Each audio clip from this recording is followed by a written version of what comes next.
Hi guys, I'm Paul from Urban Constructors. So today I'm going to do a video on palpating and also how I set up incubation boxes, and at the end of the video I'll probably shoot some of the whole-back snakes to give you guys a little bit of an update on them.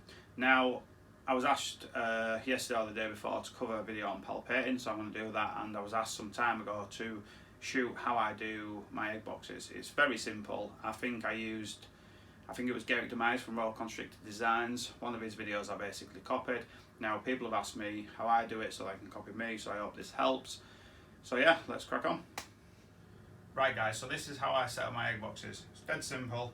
I use vermiculite, clean water, and I use egg crate. Now I've got two here and I'm going to explain why. Egg crate you can buy off eBay or Light Diffuser. I own a marine and reptile shop, so we stock it, so I get it from my shop. If any of you in the UK struggle to find it, contact me and I'll be able to help you out. Now, this is a very simple method. These boxes hold a clutch of about 10 or less, maybe 8. I buy them from the range. They used to be £1.99, I think they're £2.99 now, but they're not too bad. They're not airtight, and that's how I prefer my egg boxes to be. I don't believe they have to be airtight. Some people do, and that's fine, but I don't. Now, if you're using a 1-to-1 ratio and not using egg crate, maybe a more airtight box would be better, because these will let some humidity out. Now, to go back to the 1-to-1 ratio, if you're not using this, a 1-to-1 ratio means that you put equal amount, so let's say 500 grams of vermiculite or perlite and 500 grams of water. Now, your substrate, your vermiculite or perlite, will look far greater than the water, because water is more dense and more heavy. So you might have like a jug full of vermiculite to only a couple of inches of water. When you squeeze it, if you get any droplets, it's too wet. You want to squeeze it, let it go. If it holds its form, then it's potentially correct. Obviously, I can't say if it's definitely correct or not unless I do it. But I use Light Diffuser or egg crate to safeguard myself. Now, how I do it is I put a couple of inches, actually maybe 1.5, it's really dusty this stuff, maybe 1.5 inches of vermiculite, then I dampen it right down with water. Now, I put more water in this than you'd need if you wasn't using this. So I make sure it is completely saturated. Now, that is nice and wet now. So if you tilt it, you can see a puddle forming. If you wasn't using egg crate or vermiculite, that would kill your eggs. So please don't do this if you're not using this. Now, I've got two here, I hope you can see them. This one's curved because I put it in some boiling water and let it naturally curve around, and this one's flat. Now, if you get a clutch of eggs that are laid flat and stuck together, you just put that on top, nuzzle it down a little bit, put your eggs on top, lid, make sure the eggs are not touching the top of the lid, because they can wick water droplets and basically saturate. Now, that's only in very, very wet conditions. If there's a little bit of humidity and it touches the eggs, typically you'll be okay. It's really dusty, that stuff. Typically you'll be okay, but you don't want to risk it, so you don't want your eggs touching the lid. So if they are, take some substrate out. You can use just water, but I do prefer to use vermiculite, and that's more for when the snakes hatch. I don't want an inch or so of water in there and a snake to get its head stuck in the egg crate. So that's the method I use. Now, if your eggs are all individual and basically have the potential of rolling round, because you don't want to rotate the eggs once you've taken them from the female, I use this one where it's curved. I put it in, nuzzle it down, then I put the eggs in the middle and stack them outwards. Now, I will put a little bit more substrate in either side. Well, I'll show you. I'll put a little bit more substrate, and yes, it is dry, but there's so much water in there that doesn't matter. I put a little bit more substrate, then I nuzzle it right in, so it's nice and supported underneath. Now, if you're using a curved piece like this, you want to start in the middle with your eggs and work outwards, so they all basically almost like gravitate to the centre, so you won't get any rollouts. But typically eggs will be stuck together, and you just use your flat one. So again, eggs on there, lid on top, and as long as they're not touching the top, basically stick them in the incubator, and I incubate eggs at 88.5, 88 to 89 Fahrenheit. Some people do it higher for a shorter incubation time. I prefer basically a little bit lower and a little bit slower. 88 to 88.5 gives you about a hatch rate of on day 58. So I'll typically cut, well, about 55 to 58. I'll typically cut eggs at day 58 if they haven't pipped already. Most pip around 56, 57, and sometimes on 58. So that's how I do the egg boxes. If you've got any questions, ask away, I'll be happy to answer them. It's a very simple method. Gerrit de Meyer from Royal Constructor Designs, I think it was his video I watched and copied, and I've had close to 100% success rate. Now the eggs that did die wasn't down to this method, they was down to incubation errors, natural sunlight hitting my incubator which warmed it right up. If that happened some years ago now, I put an Orange Dream to a pied years and years ago, maybe 3 or 4 years ago, and I hatched Orange Dream het pieds, but unfortunately because natural sunlight hit my incubator and warmed it right up, they was all deformed and I lost the whole clutch. If that hadn't have happened, I would have had Orange Dream pieds approximately 2 years ago, so that was quite heartbreaking. So protect your incubator from natural sunlight, watch the temperatures. Now if your incubator is in a warm room like mine has air conditioning, so I can cool the room and safeguard the incubator. But if your incubator is in a warm room and it basically goes above 90, I would strongly recommend you drop your incubation temperatures down, because you'll still successfully hatch eggs. You could drop them down to say 86, 87, and the eggs will hatch at about day 65, but you'll still hatch healthy, good eggs. Now a lot of people who's done maternal incubating, and what that means is leaving the eggs with the snake, with the mother, and letting her incubate them. When they've heat gunned them to take heat temperature readings, they've typically been much lower than the 88 and 89 that we artificial incubate. So you don't have to worry that the eggs will be too cold. Basically, if they're too hot, you'll cook them. If they're a bit cool, they'll just take longer to hatch. Obviously, if you go too low, you'll probably lose the eggs, but you can go lower if your room temperature is warm.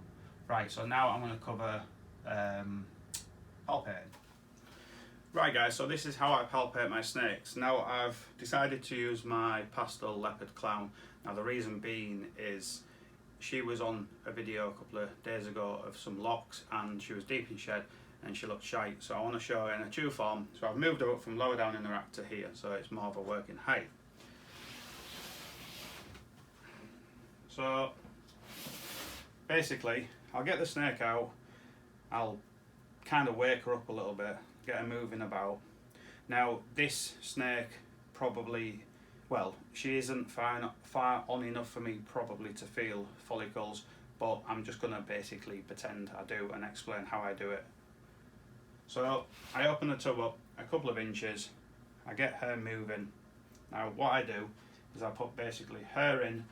Now I push my fingers into her body cavity there and basically push my fingers up inside her and feel for eggs or follicles. So just like that, push up. I know you can't see that, but around about now you would start feeling some bumps. You go all the way down and then you start to count them. Now if you don't get it the first time, and you probably won't, because it is actually very, very difficult to do and it does take some time to get used to it. If you don't get it the first couple of times, it may take you a good few attempts, and also it may take you a couple of seasons to get to know how to do it efficiently. Now, like I said, she is too early on to feel anything at all. I didn't feel anything there, but basically I'm going to tell you how it feels when they're further on. Now, the further on they are, the bigger the eggs or bigger the follicles, but basically when they're egg form, when they've gone through ovulation, you can really count them. Now when I'm teaching someone how to do it face to face, I say count the speed bumps, because as it goes down it feels like your fingers are rolling over speed bumps, and you count one, your fingers go down, one, up, down, two, and so on and so forth. So if this female had egg size bumps inside her, so I'll wiggle the tail, get her moving, fingers up into her body cavity. About now you feel 1, 2, 3, 4, 5, and the further on they are, the further they come down, because obviously they're getting prepared to be laid. So you'd feel them, you know, all the way down to almost her cloaca, her vent. So that's how I palpate snakes. I do own an ultrasound, and I do use that as well, but palpating is still a good method. For a lot of people who are not going to buy an ultrasound, it wouldn't be worth it for most, only if you're kind of doing it on a larger scale. I'm not doing it on a very big scale, but I did buy an ultrasound because I had an opportunity to buy one. So I bought one. It's quite crap. I only paid 500 quid for it. The guy sold me, I think he had me over a little bit, but it does, when you get a picture, it does let you measure the eggs. So then I measure the follicles or the eggs, so I know when's best to pair a male. So I use that as a reference, but palpating is still a really good route for most. Now, like I said before, if you don't get it the first time, or the second time, the third time, don't give up, keep trying. Eventually, as the females go further on, the follicles get larger, if not, or the eggs get, or they turn into eggs after ovulation. You will feel something. Now, for those of you who are really struggling with it, try and feel gravid snakes later on. Get to learn what to feel for and whereabouts to feel for on the body. Each season you can narrow the length of time you try. So let's say you're doing it in spring, you can bring it right forward and into the earlier months, into sort of late winter, and then you can feel actual follicles. Follicles basically feel like beads, and as they grow they turn into sort of like large beads, marbles, and then after ovulation they turn into eggs. Now after your snake ovulates, you are getting eggs or slugs. There's no doubt about that, unless obviously something happens with a female where she can't push them out. But after ovulation, you're guaranteed to get eggs or slugs. So now we'll look at some holdbacks.